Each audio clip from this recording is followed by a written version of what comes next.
All right, let's dive into a topic that I think we all need to know more about, men's sexual health. I've got some fascinating research here all about hormones and their impact on getting and maintaining erections. Honestly, there's way more to it than I ever You're realized. telling me it's like we're uncovering all these hidden connections between different hormones and, what's going on down there. Exactly. And I think most people, when they think about erections, they immediately think of testosterone. Right. But these sources are saying that it's much more complicated than that. Oh, absolutely. Testosterone, yeah, it's important, definitely. Think of it like the key that unlocks the door. It's crucial for making nitric oxide in the penis, which is basically what makes everything, work. Okay, so testosterone gets things going. But it sounds like our sources are saying it's not a solo act, right? It's more like an orchestra. You've got to have all these different instruments playing together. Testosterone may be the lead, but you need a whole supporting cast of other hormones to really make beautiful music. That's a great analogy. So who are some of these other key players that we need to be aware of? Well, let's start with one that might surprise you. Estradiol. Hold on. Estradiol. Isn't that estrogen? I thought that was a female hormone. Yeah, a lot of people think that. But men have estrogen too. It's just in smaller amounts. And here's the thing. Too much estradiol, especially if a man has low testosterone, can actually make it harder to get and keep an erection. Really? So too much estrogen is actually a bad thing for men when it comes to sexual function? That's kind of counterintuitive. It is. It's all about balance. And if Yeah. you have too much estradiol, it can actually block the effects of testosterone. So where does all this extra estradiol come from? Well, it's a process called aromatization, which basically means that testosterone converts into estradiol. And this tends to happen more in men who have more body fat, especially around the belly. So that belly fat might be doing more than just affecting how our clothes fit. Exactly. It's all connected. Speaking of unexpected connections, let's talk about prolactin. Prolactin. Now, that's the hormone that helps women produce breast milk, right? Yep. And while it's super important for women who are breastfeeding, for men, high prolactin levels can actually really kill the mood. Okay, so how does prolactin mess with a man's sex drive? Well, high prolactin can actually lower testosterone levels. Oh, interesting. So it's like they're working against each other. Exactly. It's like prolactin is putting the brakes on while testosterone is trying to hit the gas. So what are some of the things that can cause prolactin to spike in men? Well, a few things can trigger it. Stress, overtraining at the gym, and even not getting enough sleep. Really? So if you're not sleeping well, it can actually mess with your hormone levels. It can. And that brings us to another big player in all of this, cortisol, the stress hormone. Right, stress. Hey? Okay, so stress makes sense. But how does stress actually impact a man's ability to get an erection? Basically, cortisol acts like a wrecking ball. It breaks things down, and one of the things it can break down is testosterone. Oh, wow. So the more stressed you are, the more cortisol your body produces and the more it depletes your testosterone level. Exactly, and it doesn't stop there. Cortisol can also mess with dopamine and serotonin. Those are the neurotransmitters that make you feel good, that give you desire and pleasure. So it's a double whammy then. You got it. Cortisol lowers testosterone and it kills the mood. Not a good combination. Not at all. Is there anything that can help counter these effects? Yeah. I mean, is there a way to sort of protect ourselves from cortisol's impact? Actually, there is. It's a hormone called DHEA. DHEA? Yeah, it's made in the adrenal glands just like cortisol, but DHEA kind of acts like the opposite of cortisol. It helps mitigate the negative effects. Interesting. So DHEA is like cortisol's nemesis. That's a good way to put it. And here's the thing. As men get older, their DHEA levels naturally decline, which is why managing stress becomes even more important as we age. Okay, so we need to keep our DHEA levels up. I'm sensing a theme here. It's not just about one hormone by itself, is it?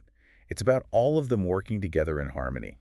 You got it. It's like a delicate dance. And we haven't even talked about thyroid hormones yet. Wait, my thyroid, I thought that was just about metabolism and energy. Oh, it's way more than that. Low thyroid hormone can actually affect your dopamine levels, and that affects everything from your energy and motivation to, you guessed it, your libido. Wow. So even an underactive thyroid can potentially impact a man's sexual function. It's all interconnected. And there's even more to the story. Believe it or not, insulin plays a role too. Insulin. That's the hormone that regulates blood sugar. What does that have to do with erections? Well, insulin resistance, which is often linked with being overweight, can lead to inflammation and lower testosterone levels. But here's the thing. Our sources also point out that having chronically low insulin from like extreme dieting or fasting can actually backfire too. So it's not good to have too much insulin or too little. Nope. It's all about finding that sweet spot, that balance. Your body's always trying to protect itself. So when it senses that you're low on energy, it can actually start to hoard testosterone. Basically, it's making less of it available for, well. Wow. So our bodies are way more complex than I think we realize. Absolutely. And hormones aren't the only factor here. Lifestyle choices play a huge role too.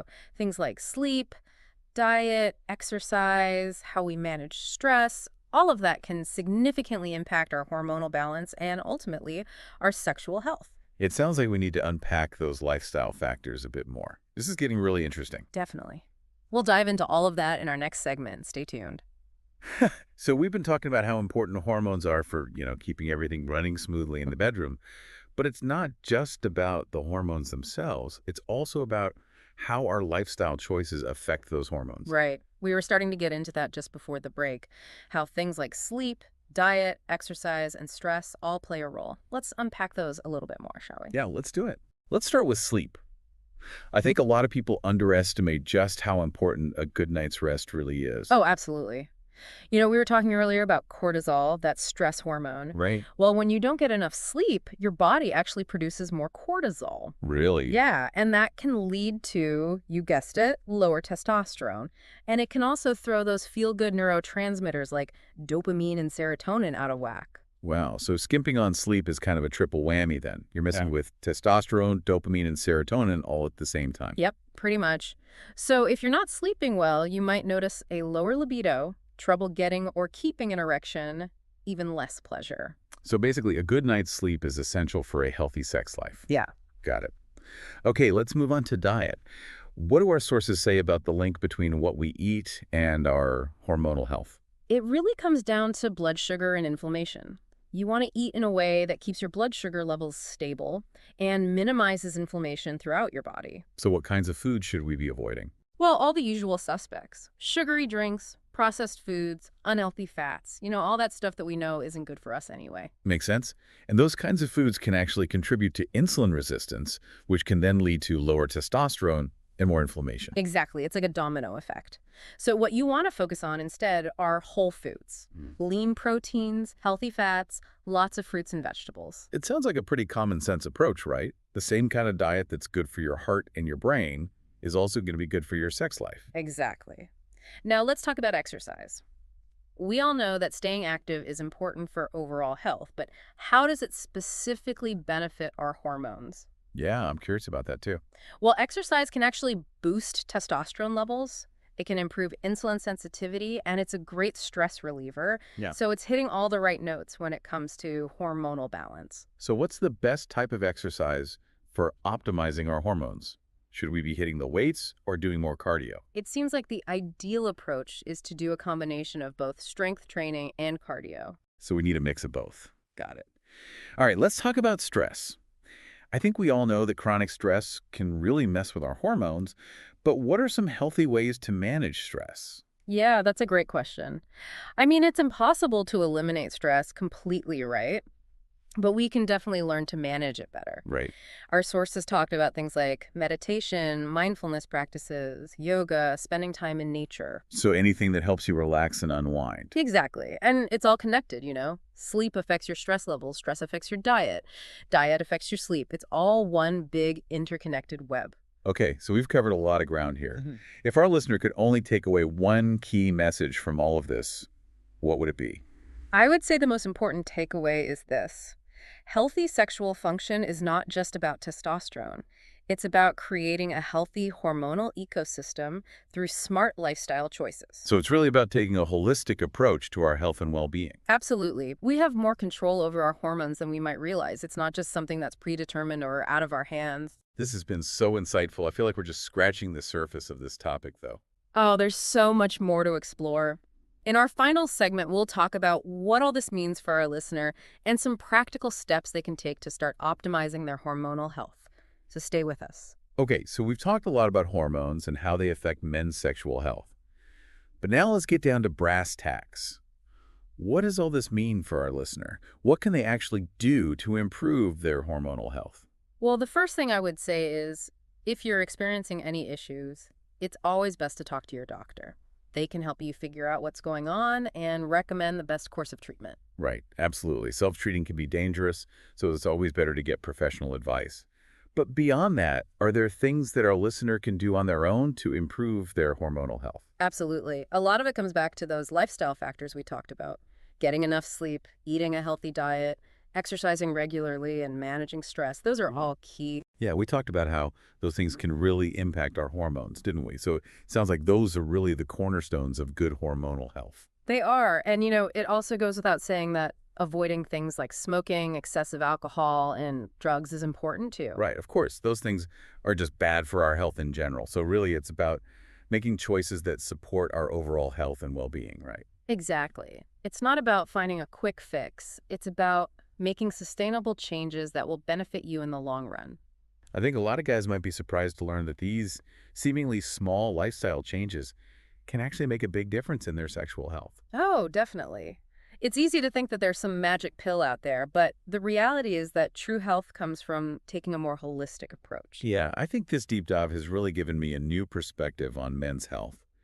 It's not just about fixing problems as they come up, but about creating a lifestyle that supports vitality and longevity in every aspect of our lives. Well said. And it's important to remember that this is a journey, not a destination. It takes time and consistency and a commitment to making gradual changes. It's a marathon, not a sprint. Exactly. And you don't have to do it alone. There are lots of resources out there to help you along the way, from healthcare professionals to online communities to educational materials. That's a great reminder. You don't have to go it alone. Mm. So to wrap things up, I think the main takeaway here is that we have more control over our health than we think, right? Absolutely. And that includes our sexual health. By making smart choices about how we live our lives, we can create an environment where our hormones can thrive and our bodies can function at their best. Well, this has been an incredibly enlightening conversation. I've learned so much, and I'm sure our listeners have too. Thank you so much for sharing your expertise with us. It's been my pleasure. Thanks for having me. And to our listeners, thank you for joining us on this deep dive into the fascinating world of hormones and men's health. We'll be back soon with another intriguing topic. Until then, take care and be well.